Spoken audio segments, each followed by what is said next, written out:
नमस्कार दोस्तों, स्वागत है आपका लेयर 3 एजुकेशन में। और आज का मॉक टेस्ट नंबर दूसरा है। इससे पहले अपन ने कल मॉक टेस्ट नंबर पहला करा था जिसमें 30 क्वेश्चन थे। आज का मॉक टेस्ट नंबर दूसरा है जिसमें आपके 30 क्वेश्चन रहेंगे। आपको डेली 6 से 7 या 7 से 8 क्लास मिलती रहेगी। पहला क्वेश्चन आपके सामने। इससे पहले मैं आपको एक जानकारी दे देता हूँ कि अभी एक 2000 क्वेश्चन की एक सीरीज चल रही है जिसमें आपके 1000 गणित पेडागोजी के प्रश्न रहेंगे, 1000 हिंदी पेडागोजी के प्रश्न रहेंगे। दोनों मिला के 2000 क्वेश्चन रहेंगे। वो मिलेंगे मात्र 100 रुपये में। दोनों की फ़ीस है 100 रुपये। ये क्वेश्चन मैंने सारे पुराने पेपर से लिए हुए, बहुत सारी बुकों से लिए होंगे। ऐसे क्वेश्चन आपको कहीं नहीं मिलेंगे। आपको इसका डेमो देखने के लिए भले इस नंबर पर आप मैसेज कर देना, मैं आपको एक डेमो दिखा दूँगा कि किस तरह के आपके क्वेश्चन रहेंगे। शुरुआत करते हैं पहले क्वेश्चन की ओर। हमारा पहला क्वेश्चन है कि प्रासंगिक अंतर्बोध परीक्षण किसके द्वारा किया गया? हरमन रोशो, लियोपार्ड बेलक, वोल्टेज या मार्गेन एन मुर्रे। तो आपने बता दिया होगा। प्रासंगिक अंतर्बोध परीक्षण टीएटी परीक्षण किया गया था मार्गेन एवं मुर्रे द्वारा। इसमें कितने कार्ड होते हैं? तो इसमें होते हैं, कितने कार्ड होते हैं? 30 कार्ड पर चित्र होता है और एक ब्लैक होता है। मतलब टोटल मिलाकर 31 कार्ड होते हैं। 30 कार्ड पर चित्र बने हुए होते हैं और एक खाली कार्ड होता है। इसे हम कहते हैं व्यक्तिगत मापन परीक्षण। क्या कहते हैं इसे? व्यक्तिगत मापन परीक्षण। आपसे पूछ ले कि व्यक्तिगत मापन परीक्षण किसके द्वारा किया गया था? मार्गे एवं मुर्रे, टीएटी है ना, प्रासंगिक अंतर्बोध परीक्षण। इसमें कितने कार्ड होते हैं? तो इसमें होते हैं 31 कार्ड। ठीक है। इसके अलावा अगर और ये कहाँ के हैं? तो ये मार्गे एवं मुर्रे हैं, ये हैं अमेरिका के। कहाँ के हैं? अमेरिका के। हरमन रोशो के बारे में बता देता हूँ। हरमन रोशो, इसे इंक ब्ला टेस्ट कहते हैं। कौन सा? Ink blot test. रोशो शाही धब्बा परीक्षण। रोशो, इसी के नाम पर एक रोशो शाही धब्बा परीक्षण कहते हैं। इसमें कितने कार्ड होते हैं? इसमें 10 कार्ड होते हैं टोटल। 5 होते हैं काले, 2 होते हैं काले लाल और 3 होते हैं अन्य रंग के। इसमें कितने कार्ड होते हैं? इसमें होते हैं 10 कार्ड। हरमन रोशो कहाँ के हैं? हरमन रोशो तो ये हैं, कहाँ के हरमन रोशो? ये हैं स्विट्ज़रलैंड के। स्विट्ज़रलैंड। ठीक है। इन दोनों के बारे में मैंने बता दिया। ये पूछा हुआ संविदा की एग्ज़ाम 2011 में, हरमन रोशो शाही धब्बा परीक्षण में कार्ड की संख्या कितनी है? तो आपको बतानी है 10। कहाँ के हैं? तो ये स्विट्ज़रलैंड के। अगला, निम्न में से कौन व्यवहारवादी नहीं है? JB Watson, Ivan Pavlov, BF Skinner या सिगमंड फ्रायड। बताएं, इनमें से कौन व्यवहारवादी नहीं है? तो सिगमंड फ्रायड एक व्यवहारवादी नहीं है। सिगमंड फ्रायड कहाँ के हैं? तो ये हैं ऑस्ट्रेलिया के। कहाँ के हैं? ऑस्ट्रेलिया के। इन्होंने एक वो कहा था, ईड, ईगो और सुपर ईगो। इदम अहम और परम अहम के बारे में किसने बताया था? तो सिगमंड फ्रायड के बारे में सिगमंड फ्रायड ने बताया था। एक होता है ईगो, एक होता है ईड ईगो और एक होता है सुपर ईगो। ये किसने कहा था? Sigmund Freud. सिगमंड फ्रायड कौन नहीं है? तो ये एक व्यवहारवादी नहीं है। बीएफ स्किनर के बारे में, बीएफ जेपी वॉटसन, इवान पावलाव और बीएफ स्किनर के बारे में भी आपको बता देते हैं। जेपी वॉटसन, इन्हें एक व्यवहारवाद का पिता कहा जाता है। इन्होंने व्यवहार के विज्ञान का ये कहा था। इन्होंने ये भी कहा था, वॉटसन ने क्या कहा था कि तुम मुझे कोई भी बालक दो, उसे कुछ भी बनाना है। ये कहा था वॉटसन ने। तुम मुझे कोई भी बालक दे दो, उसे कुछ भी बना देता हूँ मैं। तो ये किसने कहा था? ये कहा था वॉटसन ने कहा था। इनकी एक पुस्तक भी है वॉटसन की, बिहेवियर। बिहेवियर इनकी एक पुस्तक का नाम है बिहेवियर। ठीक है। अगला, ये कहाँ के थे? यूएसए के बाद अब कौन है? बीएफ स्किनर और एक और हैं इवान पावलाव। इवान पावलाव को तो आपने सुना है, इवान पेट्रोविच पावलाव। इनका क्या नाम है? Ivan Petrovich पावलाव। इन्होंने एक शास्त्रीय अनुबंध सिद्धांत का प्रतिपादन किया था। शास्त्रीय अनुबंध सिद्धांत किस पर किया था? इन्होंने करा था कुत्ते पर।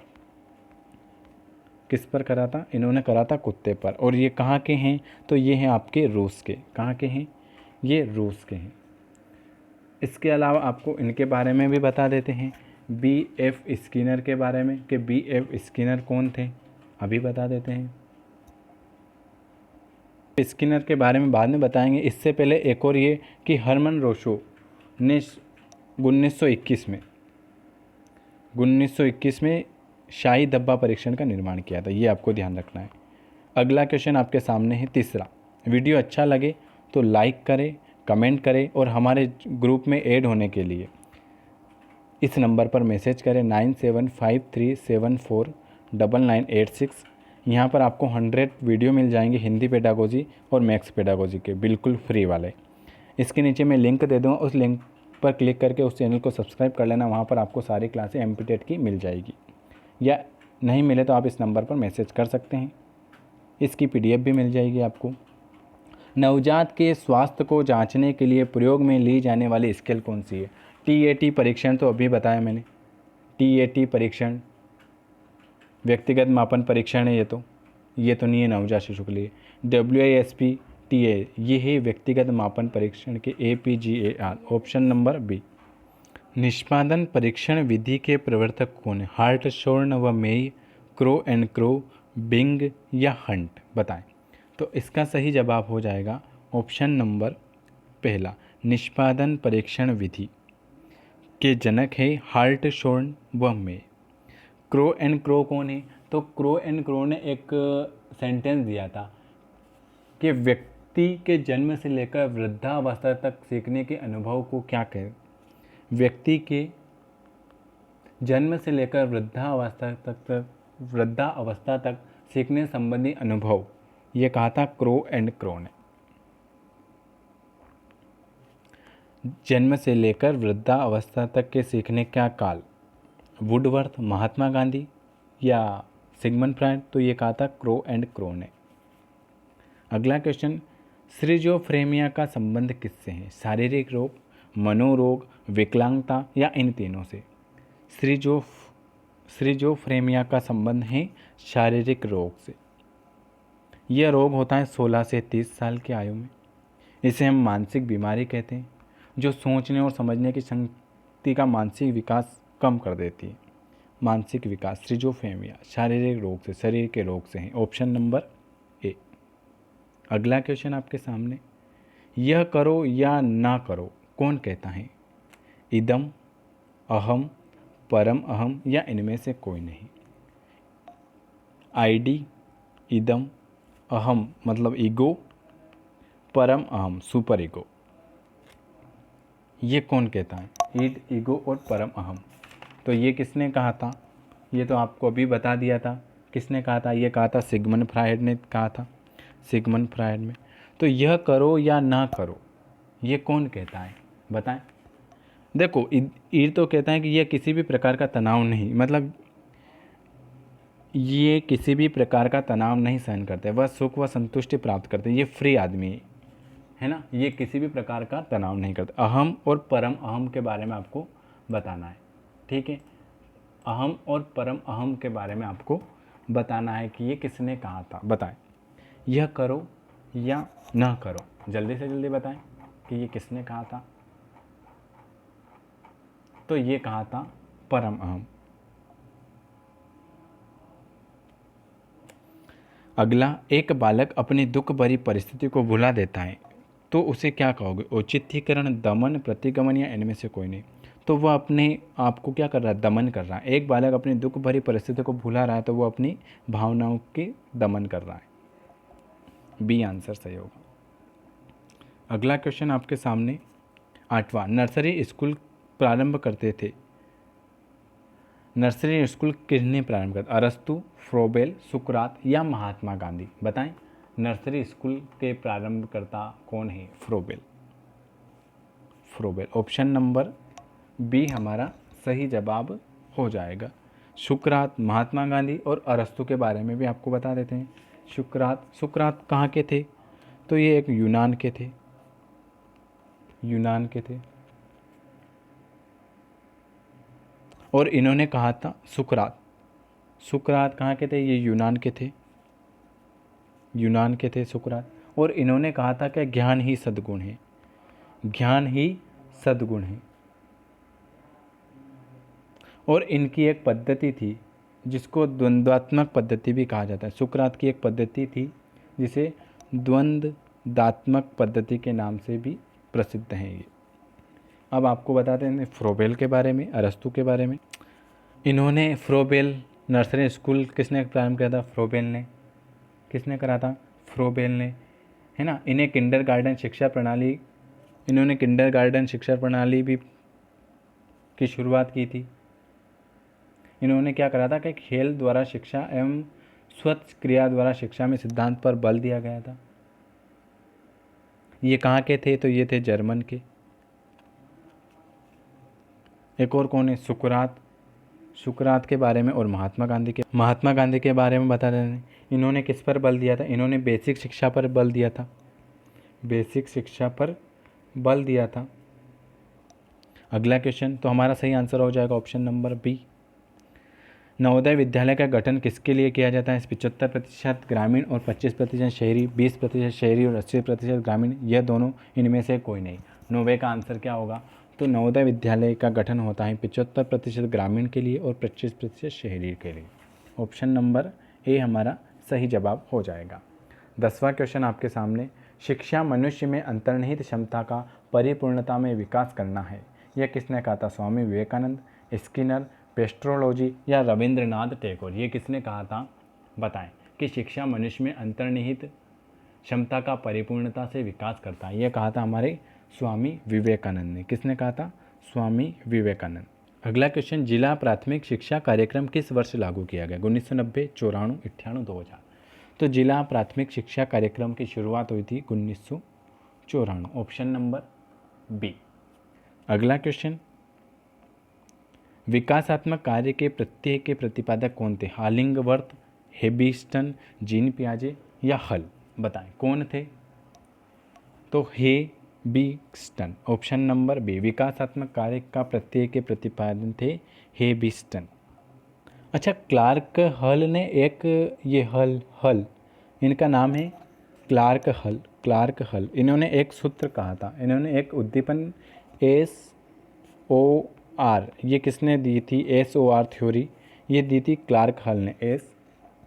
SOR उद्दीपन प्राणी अनुक्रिया का सूत्र प्रस्तुत किया था हमारे क्लार्क हल ने। जीन पियाजे, इन्हें संज्ञानात्मक विकास के नाम से भी जाना जाता है। संज्ञानात्मक विकास सिद्धांत किसने प्रतिपादित किया था? जीन पियाजे ने।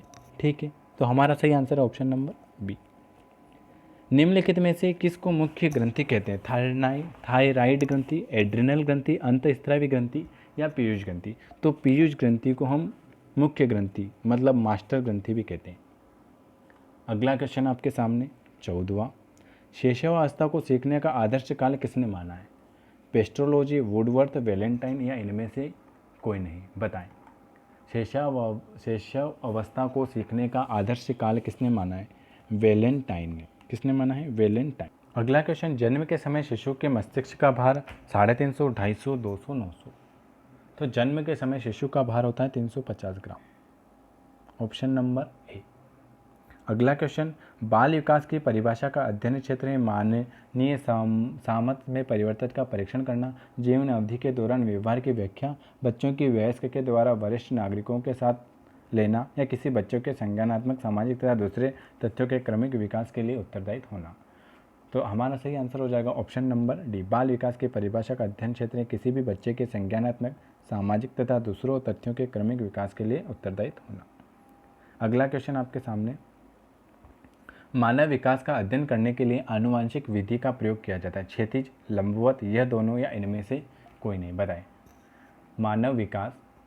17वां क्वेश्चन आपके सामने, मानव विकास का अध्ययन करने के लिए आनुवांशिक विधि का प्रयोग किया जाता है, क्षैतिज और लंबवत। देखो, इसके अलावा एक मुजावदिया मनीष न्यू चैनल है, उस पर आपकी EVS की क्लास होती है डेली, मैथ्स पेडागोजी की भी क्लास होती है और हिंदी पेडागोजी की भी क्लास होती है। उसके लिए आप इस नंबर पर मैसेज कर सकते हैं, तो मैं आपको ग्रुप में ऐड करके आपको सारी लिंक प्रोवाइड करा दूँगा। 9753749986। 18वां क्वेश्चन, बच्चे अपनी समझ से विश्व की परिकल्पना करते हैं, ये किसने कहा था? पावलोव, स्किनर, पियाजे या कोहलबर। तो ये तो कहा था जीन पियाजे ने कहा था। बच्चे अपनी समझ में विश्व की परिकल्पना करते हैं। ये कहा था हमारे जीन पियाजे। जीन पियाजे कहाँ के थे, ये थोड़ा सा आपको आइडिया है क्या? तो आप कमेंट बॉक्स में कमेंट करके बताना। मैं आपको जीन पियाजे के बारे में भी बता देता हूँ, पावलाव के बारे में बताते हैं, है ना। पावलाव पियाजे के बारे में भी बताते हैं। इन्होंने बच्चे अपनी समझ से विश्व की परिकल्पना करी, ये कहा था जीन पियाजे ने। जीन पियाजे ने संज्ञानात्मक विकास का सिद्धांत भी दिया था, ये भी अभी बता दिया मैंने आपको। पावलाव के बारे में आपको बता देते, इनका पूरा नाम है इवान पेट्रोविच पावलाव। पावलाव का पूरा नाम इवान पेट्रोविच पावलाव। ये कहाँ के हैं, तो ये है रूस के। शास्त्रीय अनुबंध सिद्धांत का प्रतिपादन किसने किया था? पावलाव ने करा था। किस पर किया था? कुत्तों पर किया था। स्किनर के बारे में आपको पता ही होगा। स्किनर स्किनर ने क्या किया था? स्किनर ने किस पर प्रयोग किया था? इन्हें चूहे व कबूतर पर प्रयोग किया था। चूहा और कबूतर पर इन्होंने प्रयोग किया था, ठीक है। इन्होंने क्रिया प्रसूत अनुबंध सिद्धांत के प्रतिपादक कौन है? स्किनर। क्रिया प्रसूत अनुबंध सिद्धांत के प्रतिपादक कौन है? क्रिया प्रसूत अनुबंध सिद्धांत के प्रतिपादक कौन है? स्किनर। कोहलबर्ग के बारे में बाद में बताएंगे। अगला क्वेश्चन 19वां, शिक्षण में सबसे अधिक प्रयोग किस विधि का होता है? प्रयोगशाला विधि, खेल विधि, योजना विधि या व्याख्यान विधि? शिक्षण में सबसे अधिक प्रयोग होता है व्याख्यान विधि का। कौन सी विधि का? व्याख्यान विधि का। अगला क्वेश्चन आपके सामने, किस विधि में बच्चा सक्रिय रूप से भाग लेता है? प्रयोग विधि, आगमन विधि, निगमन विधि या प्रश्नोत्तर विधि? तो प्रश्नोत्तर विधि। प्रश्नोत्तर विधि में बच्चा सक्रिय रूप से भाग लेता है। राष्ट्रीय मानसिक विकलांग संस्था कहाँ स्थित है? तो वो है हैदराबाद में। 22, प्रयोजना विधि का आविष्कार किस वर्ष हुआ? प्रयोजना विधि का आविष्कार हुआ था 1918 में। किलपेट्रिक किस देश के थे? अभी बताया था मैंने आपको, किलपेट्रिक किस देश के थे, जल्दी बताएं। अमेरिका, ब्रिटेन, फ्रांस या इटली? तो किलपेट्रिक कहाँ के थे? तो किलपेट्रिक थे अमेरिका के। ब्रिटेन के कौन थे? ब्रिटेन के थे मैकडूगल। मैकडूगल कौन थे? मैकडूगल। इन्हें मन और ऊर्जा मनोविज्ञान का जनक भी कहा जाता है, मैकडूगल को, है ना। अगला क्वेश्चन आपके सामने,